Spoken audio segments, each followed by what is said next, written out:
नमस्कार लाडक्या बहिणींनो, लाडकी बहीण योजनेचे फेब्रुवारी आणि मार्च महिन्यांचे 2 महिन्यांचे हप्ते आज लाडकी बहिणींच्या खात्यामध्ये जमा करण्यात आलेले। लाडकी बहीण योजनेतील लाभार्थी जे पात्र महिला आहेत, आज दुपारपासून त्यांच्या खात्यामध्ये पैसे जमा करण्यास सुरुवात झालेली। पहिल्या टप्प्यामध्ये 1500 रुपये जमा करण्यात आलेले आहेत आणि त्यानंतर पुन्हा 1500 रुपये अशा 2 टप्प्यामध्ये हे पैसे जमा करण्यात आलेले।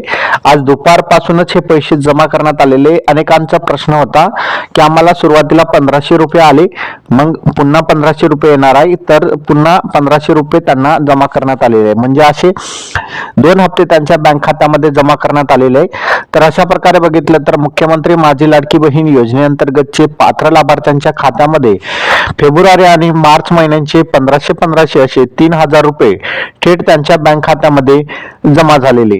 तुमच्या बँक खात्यामध्ये जमा झालेले आहे का चेक करा, कारण की या योजनेअंतर्गतचे जे पैसे जमा होत आहेत त्याचा मेसेज सध्या कोणालाच येत नाही। जर एखाद्याला आला तरी मात्र दुसऱ्याला येत नाही, त्यामुळे तुम्ही बँक खाता चेक करा, तुम्ही पात्र होते आणि तुम्हाला जानेवारी महिन्याचा हप्ता मिळालेला होता। तर अशा सर्व पात्र भगिनींच्या खात्यामध्ये मुख्यमंत्री माझी लाडकी बहीण योजनेतील पैसे जमा करण्यात आलेले आहेत।